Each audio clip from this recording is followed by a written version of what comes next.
बस में बैठा टैडी खिड़की से देख रहा था। वो रोड वर्कर ब्रिज पर बड़ा सा गड्ढा खोद रहे थे। जब भी वो हर बार ये 100 मीटर ऊंचा ब्रिज पार करता तो उसे हिलना महसूस होता था। उसे लगा ये झोल वाला स्ट्रक्चर उस कटिंग को झेल नहीं पाएगा। उसने दुआ की कि ड्राइवर स्पीड बढ़ा दे, लेकिन तभी सामने कोई दिक्कत आ गई और वर्कर्स ने बस रोक दी। टैडी को अंदर ही अंदर डर लगने लगा। तभी जोर की हवाएं चलने लगी। वर्कर्स हड़बड़ा गए। ब्रिज और ज्यादा डोलने लगा, पर वर्कर्स फिर भी कटिंग करते रहे। वो लास्ट कट ब्रिज को फाड़ने वाला था। टैडी ने फौरन चिल्लाकर सबको नीचे उतरने को कहा।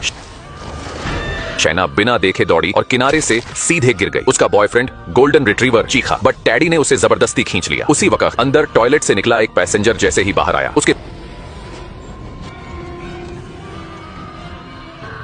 सामने सीधी तबाही थी। ब्रिज क्रैक हो रहा था। लोग चीखते भागते इधर उधर थे। सिचू को कोई टक्कर लगी और उसका चश्मा गिर गया। टैडी पोमी को लेकर भागा, बट रास्ते में ब्रिज बीच से टूट गया। अब सिर्फ एक रास्ता था, नीचे की रेलिंग से दूसरी तरफ पहुंचो। टैडी ने पहले पोमी को चढ़ाया। वो डर रही थी, पैर कांप रहे थे, बट टैडी की बातों से हिम्मत आई और वो पार कर गई। सिचू को कुछ साफ नहीं दिख रहा था। टैडी पीछे से गाइड कर रहा था। पोमी सामने हाथ बढ़ाए खड़ी थी। बस थोड़ा सा ही बचा था कि तेज हवा आई, रेलिंग टूटी और सिचू गिर गई। गनीमत ये थी कि सिचू को तैरना आता था। वो खुद को संभालने ही वाली थी कि ब्रिज पर तब तक और भी तबाही मच चुकी थी। टैडी का रास्ता भी बंद हो गया। ऊपर के स्टील वायर टूटे और कई लोग सीधे समंदर में जा गिरे। ब्रिज का आधा हिस्सा गिर चुका था। एक अंकल को लगा कि वो बच गया, बट तभी एक पलटा हुआ टैंकर उसके ऊपर गिरा और जलता हुआ तारकोल उसके चारों तरफ फैल गया। टैडी ने देखा कि गोल्डन रिट्रीवर अभी जिंदा है। दोनों मिले और फैसला किया, दूसरी तरफ जंप करना है। गोल्डन रिट्रीवर एथलीट था, कूद गया। टैडी कमजोर था, बट पोमी ने चिल्लाकर हिम्मत दिलाई तो उसने भी छलांग मार दी। अब वो सब पीछे देख रहे थे। पूरा ब्रिज धीरे धीरे टूट रहा था। लोग मर रहे थे। हर किसी का अंत अलग तरह से हो रहा था। टैडी और गोल्डन रिट्रीवर जिस रेलिंग पर लटके थे वो भी अब हिल रही थी। तभी ऊपर से एक ट्रक सरकते हुए किनारे तक पहुंचा और अंदर रखे भारी स्टील रॉड्स नीचे गिरने लगे। टैडी अपने साथियों को एक एक करके मरते देख रहा था और उसका वो साथी भी मर गया। और तभी फिर से एक और प्लेट उसी के ऊपर गिरने लगी। तभी उसकी आंखें खुल गई। ये सब उसने पहले ही देख लिया था। एक ड्रीम जैसा था जिसमें सब कुछ पहले से हो रहा था। अब जब वही सब सामने घट रहा था तो टैडी पागल सा हो गया। बस में खड़े होकर सबको चिल्लाने लगा, नीचे उतरो अभी। कोई नहीं माना। तब उसने जबरदस्ती पोमी को खींचकर उतार लिया। बाकी लोगों ने भी उसके डर से उतरना ही बेहतर समझा।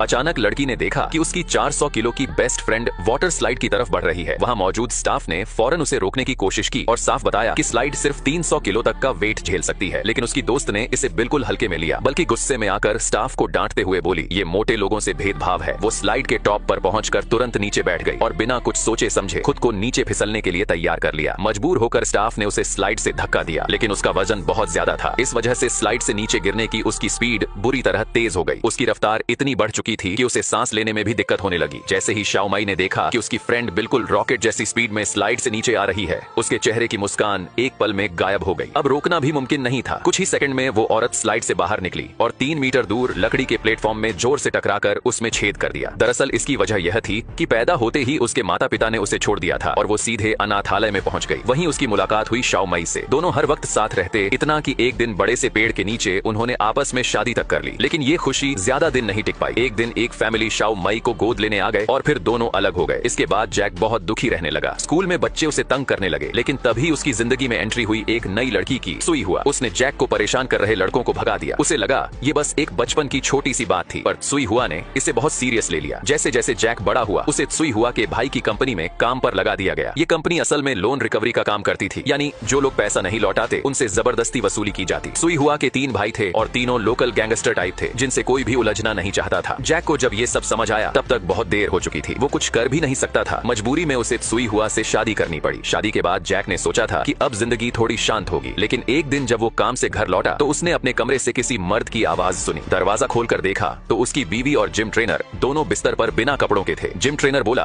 कि वो स्ट्रेचिंग एक्सरसाइज करवा रहा था। जैक को गुस्सा आ गया, लेकिन जैसे ही उसने कुछ कहना शुरू किया सुई खुद भड़क गई और उल्टा जैक को ही 3 गलियों तक दौड़ा लिया। जाते जाते उसने धमकी भी दी, अगर हिम्मत है तो वापस मत आना। जैक को समझ नहीं आया कि गलती किसकी थी और डांट किसे पड़ रही थी। उदास जैक उसी अनाथालय पहुंचा जहां वो बड़ा हुआ था और तभी उसकी मुलाकात फिर से शाओ माई से हुई। अब शाओ माई एक सक्सेसफुल इंसान बन चुकी थी और वो अनाथालय को खरीदने का प्लान बना रही थी। उसने जैक को डिनर पर इनवाइट किया। जैक तो खुशी के मारे पूरी रात सो भी नहीं पाया। अगले दिन जैक तैयार होकर मिलने निकला। रास्ते में फिर वही जिम ट्रेनर मिल गया, लेकिन इस बार जैक शांत रहा। उसे मुस्कुराकर बोला, मजे करो भाई, और अपने रास्ते निकल पड़ा। शाओ माई से मिलने के बाद उसने वो सब कह डाला जो सालों से कहना चाहता था। शाओ माई का दिल भर आया। उसने जैक के प्रपोजल को हाँ कह दिया और बेझिझक पूरे दिल से जैक से शादी करने का फैसला लिया।